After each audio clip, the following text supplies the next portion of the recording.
Let's solve this highly conceptual question from JEE Advanced.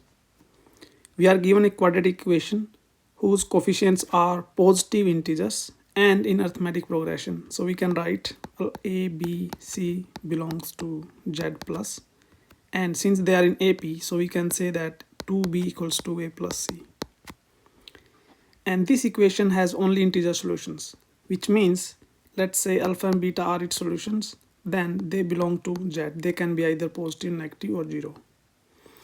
And from this equation, we can write the relationships between alpha and beta. So we know alpha plus beta equals to minus b upon a, and alpha beta equals to c upon a. So we have to find a relationship between c minus b a, and we have to comment on the nature of the roots of the equation given the values of these coefficients. But we have no values regarding a, b, c, or alpha, beta. So how to approach this problem? Let's start step by step. We know that alpha plus beta is an integer. So we can write that minus b is equal to a times, let's say, lambda or lambda 1. Similarly, we can write c equals to lambda 2 times a, because alpha, beta, they are integer. So lambda and lambda 2, they are also integer. And if we add these two equations, so we have c minus b equals to a times lambda 1 plus lambda 2. And this is again an integer, so which is equal to, let's say, a times lambda. And we can see that c minus b is an integer multiple of a. So our option A is clearly seen from here. But the story is not complete yet. To solve the remaining problem, we have to reduce the number of variables we have. So we are given with 3 variables. Can we reduce them to just 1? Let's try. So from this equation, we know that c is equal to a lambda plus b. And from the given equation, we know that c is equal to 2b minus a. And from these two equations, we can see that b is equal to lambda plus 1 times a. Okay, and therefore we can write c is equal to 2 lambda plus 1 times a. Now we put these values back into our equation. So our equation becomes ax square plus lambda plus 1 ax plus 2 lambda plus 1 a equals to 0. And we can see that a is not 0, therefore we can take a out, so we are left with this equation. And you can see that 3 variables a, b, c are converted into just one, which is lambda. So let's see. So this equation has only integer solutions. So let's write the solution. Alpha beta is minus b plus minus b square minus 4ac, which is lambda square minus 6 lambda minus 3 upon 2. First of all, we can see that there is a term in the under root. So what we know about this? We know that for the roots to be integer, this expression should be greater than or equals to 0, first of all. And also it should be a perfect square. If it is non-zero, then it should be of the form of n square, because only then you will have integer plus integer. So first, let's see where this expression is greater than 0.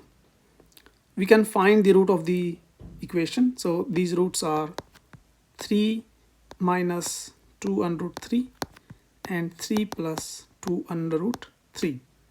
So this value is less than 0 and this is greater than 0. And we know that a, b, c are positive. Therefore, this expression is valid only when lambda is greater than 3 plus 2 under root 3. And this value is almost 6.4. So, and also we know that lambda has to be integer, right? So we will check all the integer values starting with 7 and see whether these two conditions are met or not. So we will start with lambda equals to 7. So we have the expression equals to 4, and which clearly satisfies this form, right? And we can check about alpha and beta. So let's find alpha beta when our lambda is 7. So we have minus 8 plus minus 2 divided by 2. So we have minus 3 and minus 5. And we can see that alpha and beta are integer as well. So we can stop here. We have found lambda and alpha beta, and using them we can check which options are correct. So first let's write A, B and C. So A we have not found, then B is our 8A and C is 15A, and our roots are minus 3 and minus 5. So let's check options one by one. B option says that the both of the roots of the equation are odd integer, which is true. And C option says that if C is 15, then AB is 8. C is 15 means our A is 1, and this means our AB is 8. Therefore, C is also correct. Finally, checking option D. D says that if B is 8, B is 8 means A is equals to 1, which means we are talking about these roots. Then x equals to 3 is the root, which is not correct, because if A is 1 and B is 8, the root is minus 3, not 3. Therefore, D is not correct.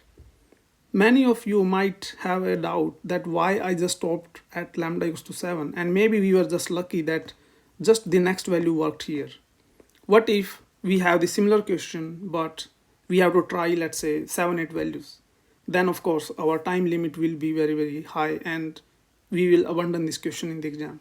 There is a mathematical way to find the values of lambda which satisfy these two conditions. And now let's learn how to solve that. We bring minus n squared to the left hand side and take the 3 other side. And this expression we can make into a whole square, and this will be lambda minus 3 square minus n square, and the right hand side will be 12. And we can factorize the left hand side. So we will have lambda minus 3 minus n, lambda minus 3 plus n equals to 12. Now, both these values are integers. Therefore, we can check which of the factors of 12 satisfy this condition. So first we have 1 into 12, then 2 into 6, then 3 into 4. First thing is, if we look at these two factors and we sum them, sum is equal to 2 times lambda minus 3, which means it is even. This means that both the values should be even, only then their sum will be even. Therefore, we have to just check 2 and 6. We can write lambda minus n equals to 5 and lambda plus n equals to 9.